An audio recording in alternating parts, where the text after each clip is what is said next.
যে তিনটি রোগ হলে মনে করবেন আপনি জান্নাতি। তিনটি রোগ যদি আপনার হয় তাহলে আপনি মনে করবেন যে আপনি জান্নাতি।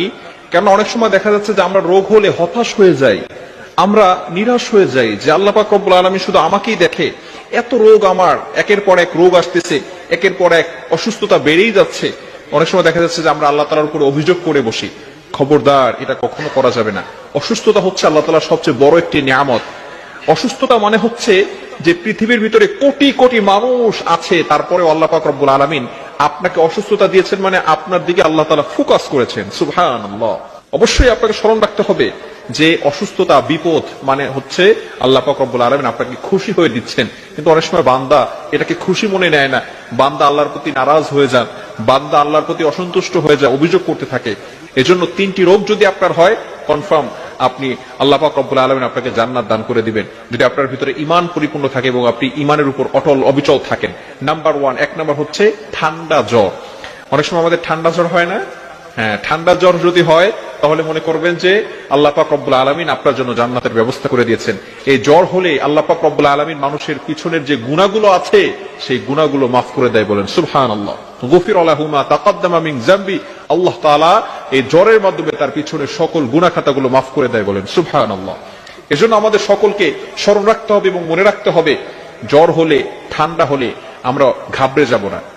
ঠান্ডা হবে, বেশি বেশি সর্দি হবে, সে কোনোদিন পাগল হবে না। সুবহানাল্লাহ। আল্লাহ পাক রব্বুল আলামিন কত বড় নিয়ামত এই অসুস্থতার ভিতরে দিয়েছেন।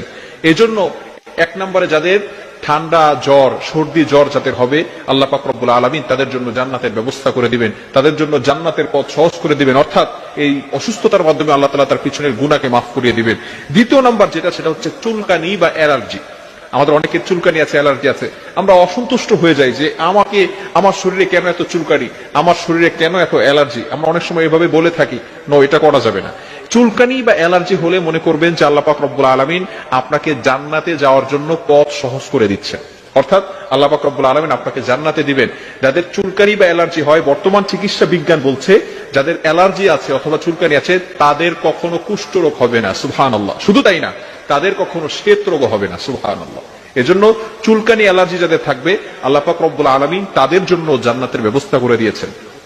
তৃতীয় নাম্বার হচ্ছে অনেকের চোখ ওঠে, চোখ উঠলে মনে করবেন আপনি জান্নাতে। অনেক সময় দেখা যাচ্ছে যে আমাদের মাঝে মধ্যে চোখ উঠে যায়।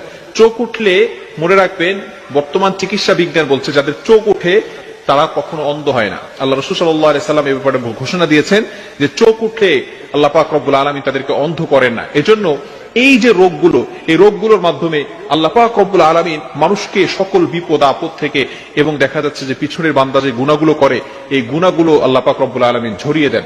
এজন্য এই যে আমাদের অসুস্থতা হয়, এই অসুস্থতার জন্য আমরা ঘাবড়ে যাব না।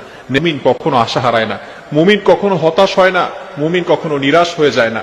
এজন্য আমরা সবসময় আল্লাহ তাআলার উপর ভরসা রাখবো, এবং আমরা অসুস্থ হয়ে গেলেই সাথে সাথে ডক্টরের শরণাপন্ন হব না।